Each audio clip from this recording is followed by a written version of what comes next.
Barabara hii ya leo ambayo tunaishuhudia imetiwa saini na mkandarasi kupatikana yenye kilomita 10 itakaowapeleka wananchi kwenye maeneo yao yote na kuungana na zile 47 kuwafanya wanaweza kuingia Loliondo makao makuu yao ya wilaya bila kuwa na shida yoyote.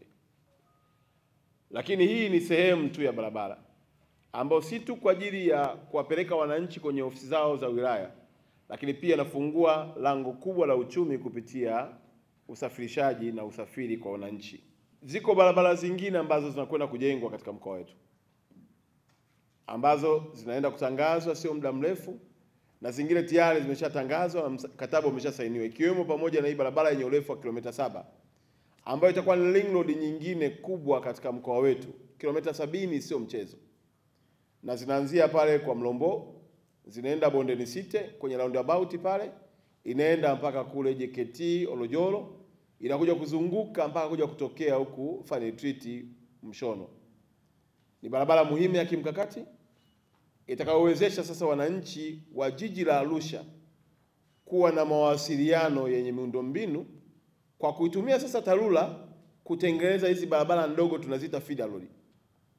Barabara sasa katikati ambazo zinakutoa upande mmoja zinakuleta kwenye barabara kubwa, kama ni bypass inayokwenda mpaka airport au hii bypass nyingine inayopita kwenda mpaka Olojoro. Lakini sambamba na hiyo tumeiomba wizara na tunaenda kwenye hatua za mwisho, na Mungu akipenda tutakuwa na ugeni wa wizara kuja kutembelea, tuangalie barabara yetu ya kutoka pale sokoni kwenda mpaka Kisongo. Ina urefu wa kilomita 9 na yenyewe inakwenda kujengwa kwa njia 4 ikiwa pamoja na hiki kipande cha hapa hii kona kwenda Nairobi. Kwa hiyo kwa maana nyingine tena, ukitoka pale soko letu kubwa kwenda mpaka hapo maisha yatakuwa mazuri.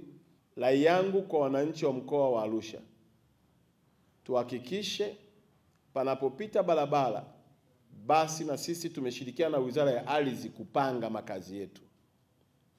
Kilomita 70 zitakazokwenda kujengwa ambazo mkataba umeshasainiwa, na hakikisha meneja wa TANROADS kwamba mkandarasi mwezi huu ameshaingia site.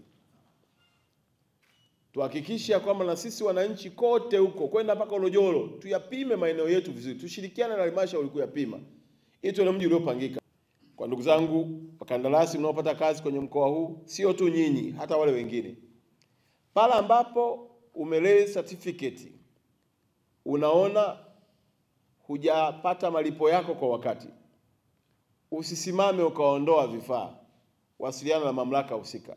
Kama ni TANROADS wasiliana na TANROADS, kama ni TARURA wasiliana na meneja wa TARURA. Akikwama meneja wa TARURA ana nafasi ya kuja kwenye ofisi ya mkuu wa mkoa, na sisi tutaomba mamlaka ili uweze kulipwa pesa yako na kazi ifanyike kwa wakati. Huu mji sio wa hadithi, sio wa story, tunataka kazi. Watu wanataka matokeo. Habari za kwamba tuna mpango wa kujenga, watu wamechoka kusikia. Watu wanataka kuona ujenzi unafanya nini? Unafanyika. Na kama ujenzi unafanyika na nyinyi mmeshaingia mkataba, na kwa sababu kazi nzuri mmeshaifanya, basi nendeni mkaichapa hiyo kazi bila kusita. Mwisho, chukueni watoto wa maeneo hayo, vijana wapate kazi. Wakiwepo vijana katika maeneo itakuwa jambo jema sana.